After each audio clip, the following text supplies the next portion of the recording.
नमस्ते दोस्तों। तो आपका स्वागत है मेरी चैनल पे। अगर आपने मेरी चैनल को सब्सक्राइब नहीं किया है तो सब्सक्राइब करें। तो आज हम जो टॉपिक डिस्कस करने वाले हैं, या तो आप कह सकते हैं कोई एक सेक्टर है जो डिस्कस करने वाले हैं। वो कौन सा सेक्टर है? IT sector. IT sector recently जो उसने ऑल टाइम हाई बनाया था उससे बहुत ही ज़्यादा नीचे है। तो उसके बारे में हम डिस्कस करेंगे। वो सेक्टर में कौन से स्टॉक्स आते हैं उसके बारे में डिस्कस करेंगे। वो सेक्टर के अंदर जो स्टॉक्स कौन से स्टॉक्स अच्छे हैं जो हम बाय कर सकते हैं, या तो उसका बकेट बना के यहाँ पे हम एक साथ बाय कर सकते हैं, जिससे एक स्टॉक के ऊपर हमारा जो भी है इन्वेस्टमेंट निर्भर ना करे। और यहाँ पे अगर आईटी इंडेक्स रन अप करता है तो हमें वो फायदा हो सके। तो सबसे पहले तो हम देखेंगे ये ऑल टाइम हाई जो उसने बनाया था उससे यहाँ पे कितना डाउन है। यहाँ पे 21% जितना ये ऑल टाइम हाई से डाउन है। तो यहाँ पे जो अपॉर्चुनिटी है वो बहुत ही बड़ी अपॉर्चुनिटी है। तो ये नीचे क्यों है? सबसे पहली बात वो। तो यहाँ पे जो डोनाल्ड ट्रंप है, वो व्यक्ति ऐसा है, वो कुछ भी कमेंट करता है जिसके कारण ये स्टॉक, जो आईटी सेक्टर के स्टॉक्स है, वो नहीं भाग रहे। तो डोनाल्ड ट्रंप ने क्या कहा था कि वो आईटी के ऊपर जो इंपोर्ट वहां पे होता है, आईटी की सर्विसेज इंपोर्ट होती है, उसके ऊपर टैरिफ लगा सकता है। उसके चलते यहाँ पे आईटी भाग नहीं रहा है। और आपको अगर पता ही होगा कि इंडिया जो है सबसे बड़ा एक्सपोर्टर है आईटी के सर्विस रिलेटेड। तो यहाँ पे हम जो सर्विस एक्सपोर्ट करते हैं वो आईटी की सर्विस होती है। अगर उसके ऊपर टैरिफ लग गया तो आईटी स्टॉक्स यहाँ पे ऑब्वियसली उनको नुकसान हो सकता है। इसके चलते यहाँ पे नहीं चल रहा है। तो मैंने इसके पहले एक वीडियो बनाया है जिसमें मैंने डिस्कस किया है कि इंडिया और यूएस की अगर ट्रेड टॉक हो जाती है, सक्सेसफुल हो जाती है, तो आईटी स्टॉक पे कितना अच्छा इम्पैक्ट आ सकता है, कितना अच्छा रन अप मिल सकता है। तो वो अगर वीडियो आपने नहीं देखा है तो जाके मेरे चैनल पे जरूर वीडियो वो देखें, चेकआउट करें और मेरी चैनल को सब्सक्राइब करें। तो सबसे पहले अगर हम देखें यहाँ पे आईटी स्टॉक का जो इंडेक्स है, उसने यहाँ पे बहुत ही अच्छा डबल बॉटम बोल सकते हो, कप एंड हैंडल बोल सकते हो, यहाँ पे वो फॉर्म कर रहा है। अभी तक इसने कंफर्मेशन नहीं दिया है।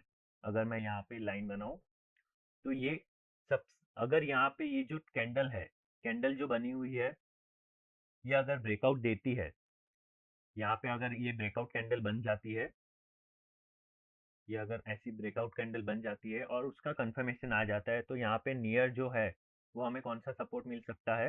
यहाँ पे यहाँ पे नियरली ये 5% का रनअप दे सकता है। 38,000 के उधर जा सकता है। और अगर नियर सपोर्ट देखे तो ये नियर सपोर्ट कहाँ पे है इसका? तो यहाँ पे अगर मैं लाइन ड्रॉ करता हूँ तो यहाँ पे नियर सपोर्ट 39,000 के अराउंड यहाँ पे नियर सपोर्ट है। तो ये ट्रेड टॉक और वो सब अगर अनसर्टेनिटी हट जाती है तो सबसे पहले आईटी स्टॉक्स ही भागेंगे।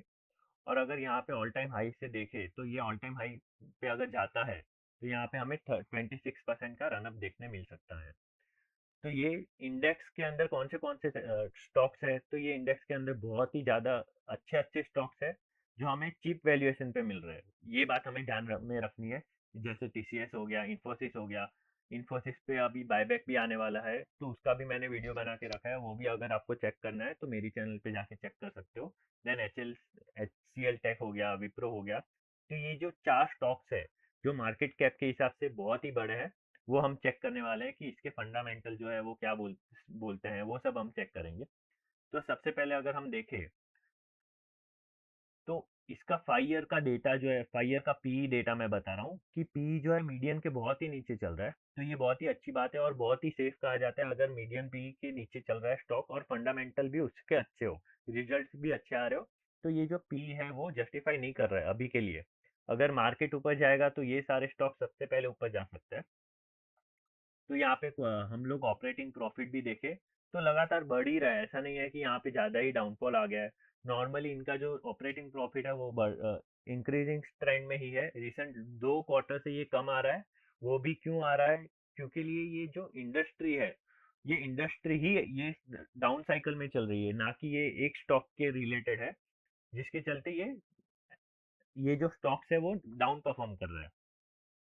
देन अगर ऑपरेटिंग प्रॉफिट बिफोर टैक्स देखे तो ये भी इंक्रीजिंग ट्रेंड में है। नेट प्रॉफिट भी इंक्रीजिंग ट्रेंड में है। तो ये बरोबर है, इनके जो फंडामेंटल है। देन इन्फोसिस देखे, इन्फोसिस का भी अगर हम 5 ईयर का पी देखे तो मीडियन पी से नीचे चल रहा है। और यहाँ पे अगर क्वार्टरली हम रिजल्ट्स देखें तो क्वार्टरली सेल्स भी यहाँ पे बढ़े जा रहे हैं, बड़ो इंक्रीजिंग ट्रेंड में है। एक्सपेंसेस जो है वो नॉर्मल, मतलब इतना इंक्रीज भी नहीं हो गया, डिक्रीज भी नहीं हुआ है। सेम यहाँ पे ऑपरेटिंग प्रॉफिट जो है वो भी नॉर्मल ट्रेंड में चल रहे हैं। नेट प्रॉफिट अगर देखें तो नेट प्रॉफिट भी बढ़े जा रहा है, सिर्फ ये क्वार्टर में कम आया है, क्योंकि लिए मैंने यहाँ पे डिस्कस किया कि पूरे इंडस्ट्री में ही डाउन ट्रेंड चल रहा है, पूरा इंडस्ट्री यहाँ पे डर के माहौल में है। देन HCL टेक का भी अगर हम देखें तो सेम फंडामेंटल हमें देखने मिलेगा। यहाँ पे पी रेशो देखें तो मीडियन पी के अराउंड है, ये थोड़ा सा एक्सपेंसिव बोल सकते हो, बट यहाँ पे ऐसा इनकी जो प्रॉफिट है, यहाँ पे इनका जो काम करने का तरीका है वो भी अलग हो सकता है, कंपनी भी अलग हो सकती है, तो वो देखना है। तो यहाँ पे सेम सेल्स भी बढ़े जा रहा है, ऑपरेटिंग प्रॉफिट भी यहाँ पे इंक्रीजिंग ट्रेंड में है, और नेट प्रॉफिट भी यहाँ पे प्रॉपर है। यहाँ पे डाउनफॉल आया है, उसका रीजन सेम मैंने यहाँ पे बताया, सारी आईटी कंपनी में डाउनफॉल आया है। देन विप्रो देखे तो विप्रो में इन्वेस्ट करने से पहले आपको ये ध्यान में रखना है कि ये जो स्टॉक्स है वो बहुत ही स्लो मूविंग स्टॉक है, यहाँ पे बहुत स्लो मूव होता है, तो यहाँ पे आपको चेक करके इन्वेस्ट करना चाहिए कि कौन सा स्टॉक ज़्यादा जल्दी भागता है। ये बहुत ही कछुए की चाल चलता है। तो सेम यहाँ पे सेम ही ट्रेंड होगा जैसे हमने प्रीवियसली 3 कंपनियों में देखा, सेल्स बढ़े जा रहे हैं या तो नॉर्मल है। देन इनका जो ऑपरेटिंग प्रॉफिट नेट प्रॉफिट जो है, नेट प्रॉफिट भी यहाँ पे कॉमन है, मतलब इतना बड़ा नहीं है, कम भी नहीं हुआ है। देन अगर चार्ट पैटर्न के हिसाब से अगर हम देखें तो यहाँ पे TCS का बहुत ही अच्छा चार्ट पैटर्न बन रहा है, सेम यहाँ पे जो इंडेक्स का चार्ट है वही ये फॉलो कर रहा है, तो यहाँ पे अगर इंडेक्स भागेगा तो ये स्टॉक्स भी उतना ही भाग सकता है। तो यहाँ पे ये डबल बॉटम या कप एंड हैंडल भी आप बोल सकते हो, ये अगर ऊपर जाता है तो यहाँ से कितना अपसाइड हमें दिख रहा है, यहाँ पे अगर ये ऑल टाइम हाई जाता है तो 45% का अपसाइड मिल सकता है। सेम अगर IT सेक्टर भागेगा तभी ये भागेगा, ऐसा नहीं है कि ये अकेला मूव करेगा। तो सेम हमें देखना है कि IT सेक्टर में अगर ट्रेड टॉक हो जाता है, डोनाल्ड ट्रंप अगर IT के ऊपर एक्स्ट्रा चार्जेस नहीं लगाता है, टैरिफ नहीं लगाता है, तभी ये सब भाग सकते हैं। यहाँ पे बहुत ही सारे इफ्स एंड बट्स है। तो सेकंड जो हो गया वो इन्फोसिस, इन्फोसिस का जो मेन बायबैक आने वाला है, वो सारे भी चीज़ें यहाँ पे इम्पैक्ट हो सकती है। तो ये भी अगर ऑल टाइम हाई जाता है तो 32% ऑल टाइम हाई मिल सकता है। सेम अगर HCL टेक देखे तो HCL टेक भी बहुत डाउन है अपने ऑल टाइम हाई से। तो ये जो सारे ही स्टॉक्स है, विप्रो हो गया, HCL टेक हो गया, बहुत ही डाउन है अपने ऑल टाइम हाई से। तो ये आप ऐसा भी कर सकते हो कि ये चारों स्टॉक का हम एक बकेट बना ले और बकेट की तरह बाय करें, जिससे हमारा कोई भी पैसा जो है एक स्टॉक में ना अटक जाए पूरा।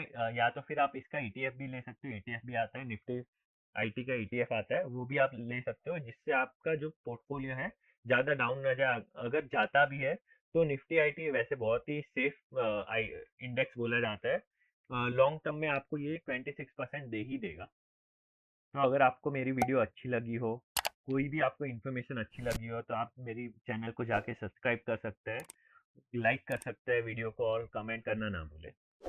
थैंक यू एंड जय हिंद।